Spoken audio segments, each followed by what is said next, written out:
chapter 14, which is called The Potato Burglar's Run. They appeared, blinking like moles, into the daylight, for night had turned into morning while they were in the hysterical great hall. The sky was no longer black, but the bluey grey of a seagull's back, and the sun was coming up fast from behind the mazy mountains. Down below they could hear the roar of the hysterics, the loudest of all being Norbert the Nutjob shouting, "My vegetable! They've got my vegetable!" The hysterics were already stampeding towards the door in pursuit. Hiccup knew they hadn't got a hope of getting away on foot, and they didn't have time to find their skis again. In such situations, being tough is not necessarily the way to stay alive, because however tough you are, if there are 600 hysterics on skis and only 4 of you, you're going to find it a pretty unequal battle. What you need in this kind of situation is a clever idea, and luckily Hiccup was good at clever ideas. Hiccup put the food tray down on the roof and sat on it. I can see how his idea is going. They're going to use it as a sled. He says he's following that. And sat on it. Come on, Kamikaze, you sit on behind me. Oh, goody, said Kamikaze, her eyes lighting up.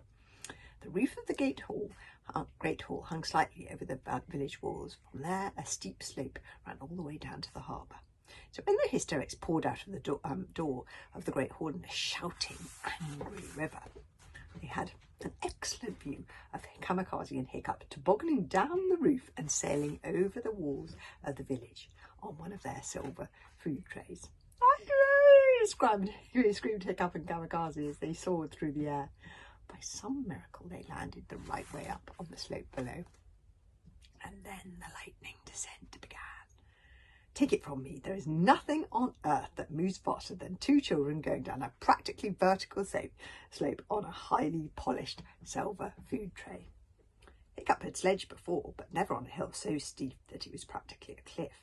And in fact, the exact descent they had made has now become an annual competition on hysteria. It is known as the Potato Burglar's Run. And it follows the same route that Hiccup and Kamikaze took, starting as they did on top of the roof of the Great Hall and ending less than 2 minutes later in Hysteria Harbour. The Potato Burglar's Run is the most dangerous toboggan ride in the Inner Isles, and for those brave enough to try it, accidents are common. Hiccup and Kamikaze were lucky not to break their necks. They screamed down that hillside wildly out of the control, yelling at the tops of their voices. One Eye and Two Toothless couldn't possibly keep up with them. It was like trying to catch a speeding arrow.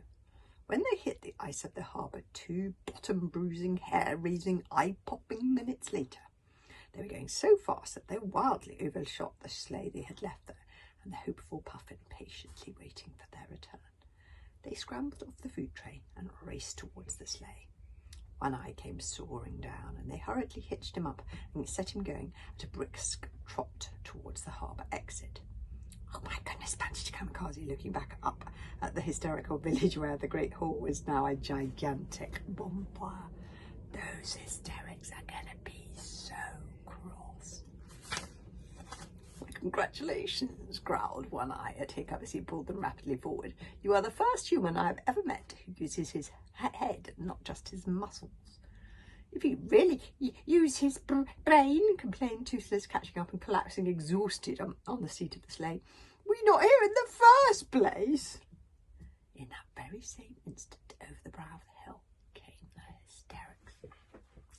They had put their helmets on, and they were on skis, howling the hysterical howl like a pack of speeding wolves. They were already shooting arrows in their direction, trying to hit the sleigh, but they were too late. Once their skis hit the ice, they travelled for a while and then came to a halt. Hiccup and Kamikaze were nearly at the harbour exit by now, and the arrows shot by the hysterics fell harmlessly on the ice. Looking over her shoulder at the furious hysterics, Kamikaze let out a whoop of joy as One Eye galloped out of Hysteria Harbour. "We made it!" she yelled. "You haven't made it yet," said Hiccup nervously, that sharp noise of cracking, like axes on a tree trunk, was even louder now that they were on the ice. "Uh-oh, I think that could could be the sign that the ice may be cracking. And Hiccup was looking out for the Doom fan.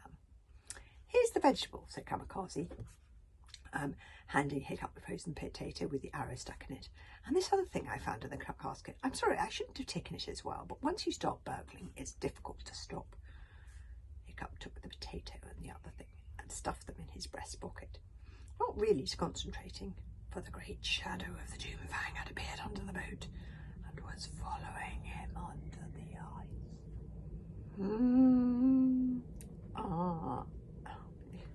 If we can just get to the open sea before the ice cracks, we'll be all right, muttered Hiccup to himself. The Doomfang won't leave the wrath of Thor. The Doomfang hasn't left the wrath of Thor in 15 years. The walls of the cliffs raced past them.